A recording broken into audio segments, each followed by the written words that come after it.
Good afternoon, Alex Cole. Friday, May 7th, 2021. How are you today, my friend? Happy Friday. Yep, it's Friday. Made it through another busy week.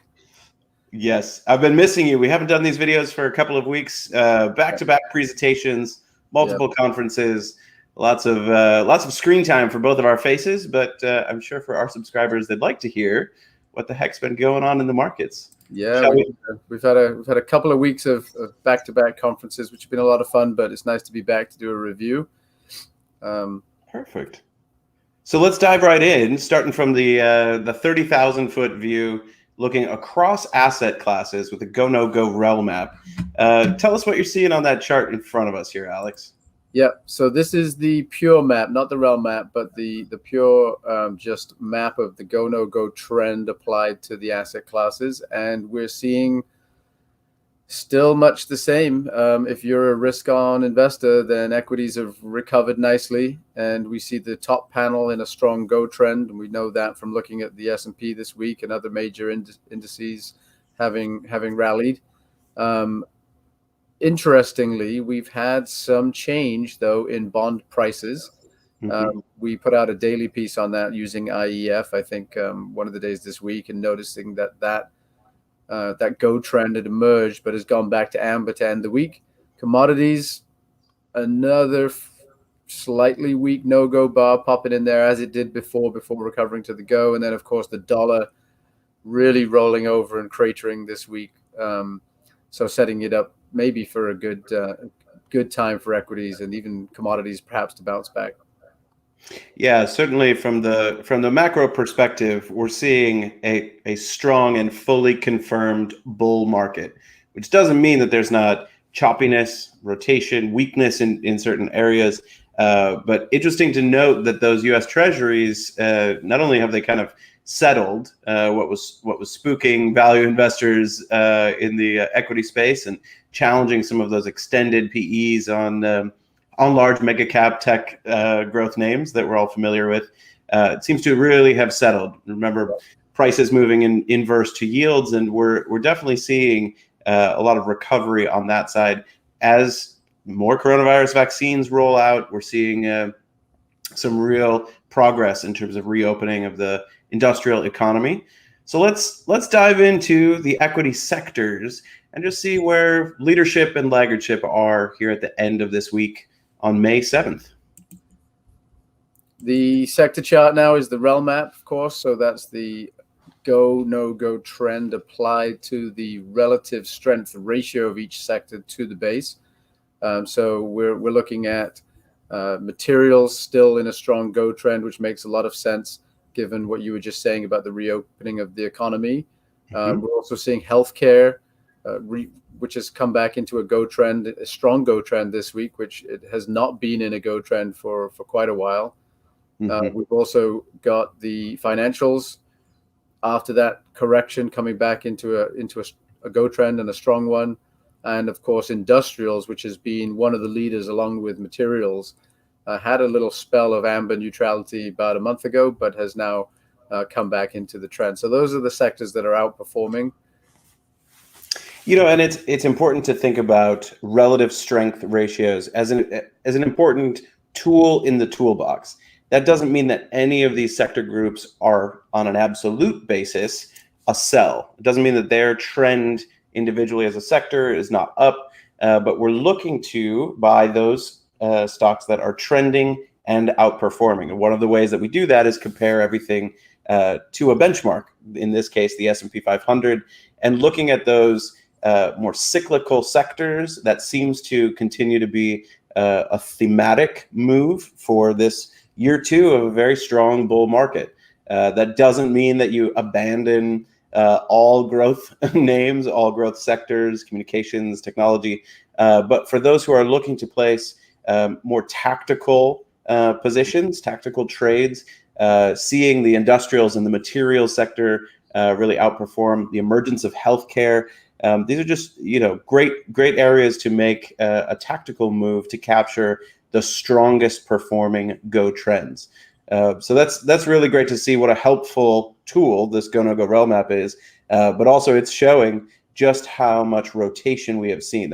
that map is not all blue on certain lines and all pink and purple on others. We've seen a lot of rotation just over the first and second quarter here this year. Absolutely, yeah.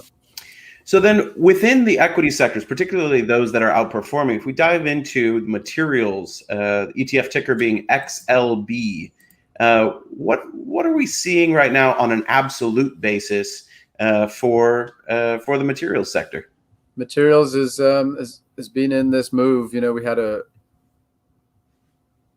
outperformance really for several months now, but you can just see the tail end of this chart, how it's really taken off, relatively speaking. We saw a lot more chop in the SPY and the market as a whole. The XLB has really just taken off, and each time along the way, supported by the zero line on the oscillator, has really sort of given us a leading indicator that the trend might continue.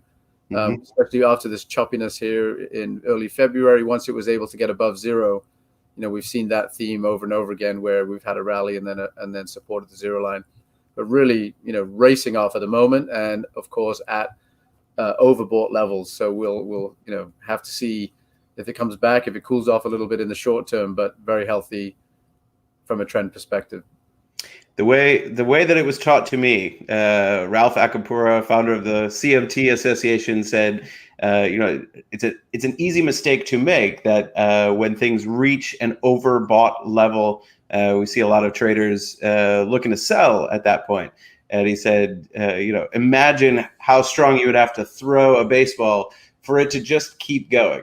If that momentum continues to persist and sustain, it's not a sell until we're breaking away. And obviously, this trend has continued to show exactly what GoNoGo charts are really designed to do, which is that it's coming to that objective zero line. We're seeing a waning momentum before resurgence in price, and right now at these extreme overbought levels, we're just seeing that the appetite for the materials sector continues to be really strong.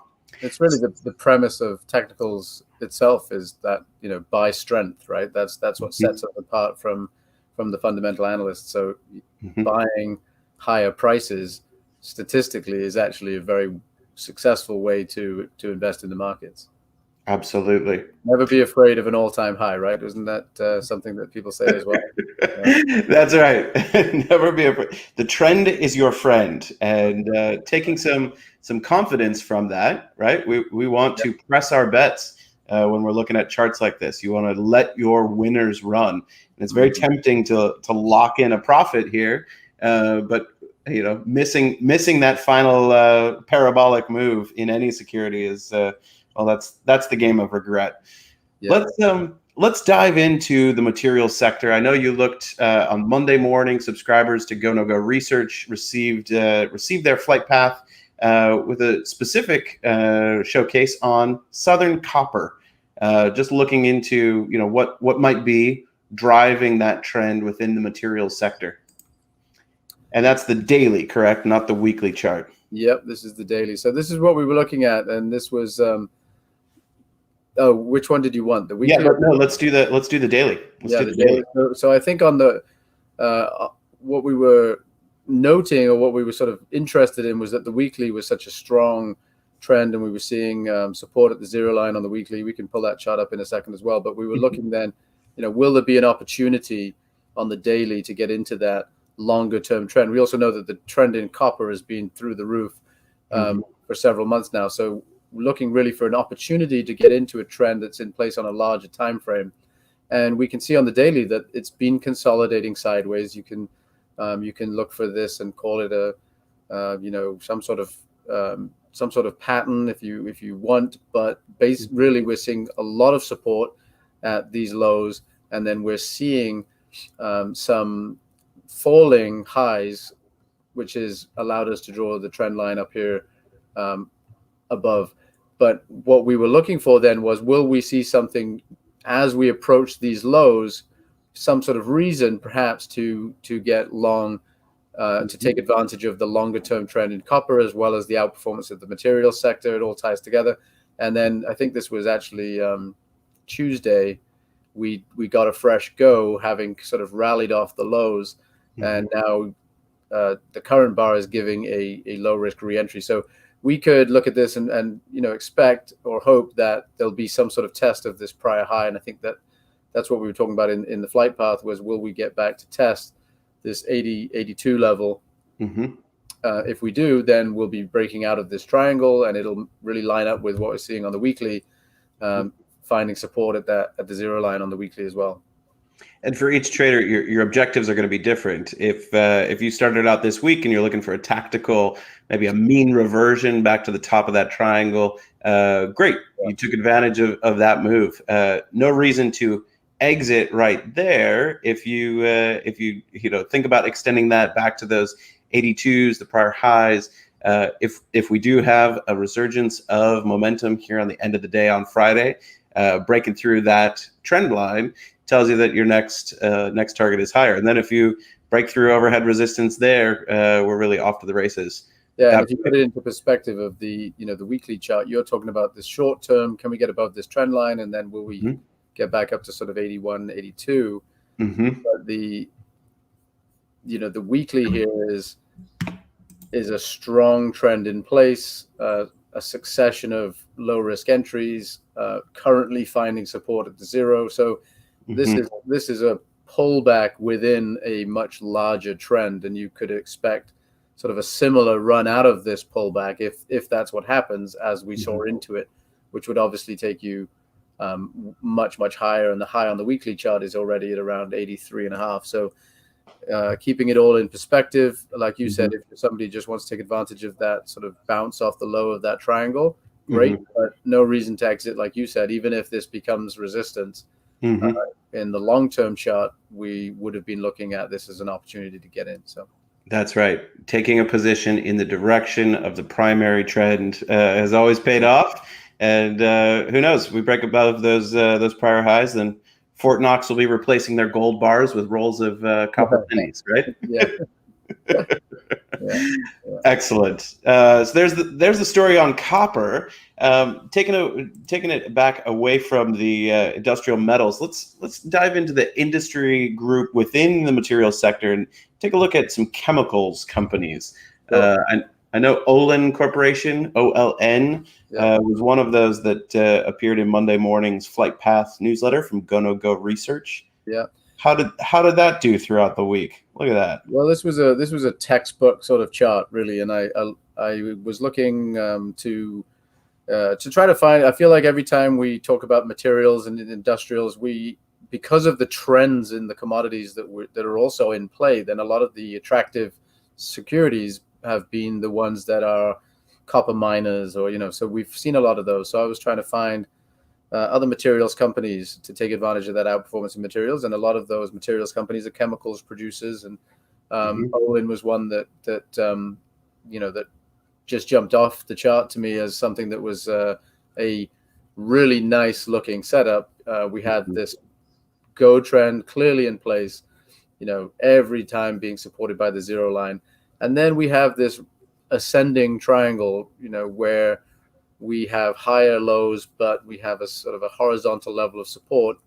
But then we see the break of that triangle, and where we were on Monday was right about here. We just broken, and I think I was talking about whether we would be able to consolidate above these levels, and so it sort of played out exactly how you'd hope, and it's run higher. So if we projected that up based on the height of the triangle, there's still a little bit further to go there. A more aggressive target would take the run up into the triangle, which would put you off the chart over here. But so that was a great looking chart. Nice to see it play out. But all based on the fact that the trend is in place, and throughout that consolidation, we talked about this before. When you do see consolidations within trend, we like to see sort of a succession of those low risk entries, because it's sort of keeps telling us throughout the consolidation that there is momentum. When there is momentum, it's on the side of the trend. It's not against the trend. So when we see, especially as we see them towards the end of a consolidation, when they lead up to a breakout, sometimes these green the re-entry icons appear on the breakout, and then again, basic technical analysis, the dark blue of the oscillator showing us that there was significant volume on this breakout to new highs. So that was also good to see. So a really nice textbook sort of chart here. Fantastic. Really clear picture. Great analysis, Alex, as always. And nice to see all these tools on Wealth Charts platform. Just as we wrap up today, any favorite chart that you want to leave our subscribers with, something that seems very significant to you from this week? Yeah, I mean, significant. For fear of being boring and talk about the same kind of themes, I was looking at steel, and steel just tripling in price with all over the news this week. And you can look at any kind of steel play. There's a steel ETF, the United States Steel Corp, but this would be one I think that you might well want to look for opportunities within a larger trend. So here's the steel. You can see on a weekly basis. On a weekly basis, you can see a really nice, clean, clear no-go, right? Keeping you out of steel for a long period. And now, fall of last year, hopes of reopening, talks of the vaccine allowing us to get back to normal. This is the weekly chart now, really in a nice, strong go trend, being supported by the zero line, lots of volume on this rally, and right at these sort of highs, breaking out on a weekly basis, re-entry points towards the end of this consolidation, as we were just talking about, and perhaps breaking out here. So the daily chart, then you could go to the daily or even an hourly to look for an opportunity to get in, and on the daily, we're seeing these entry points. But it could be a steel ETF. So just seems like to me there's a lot of potential in steel producers, steel ETFs, U.S. steel. Charts, and I like the look of United States Steel Corp, especially on the weekly chart. The weekly chart really looks powerful to me. So I think that there's opportunity there for sure.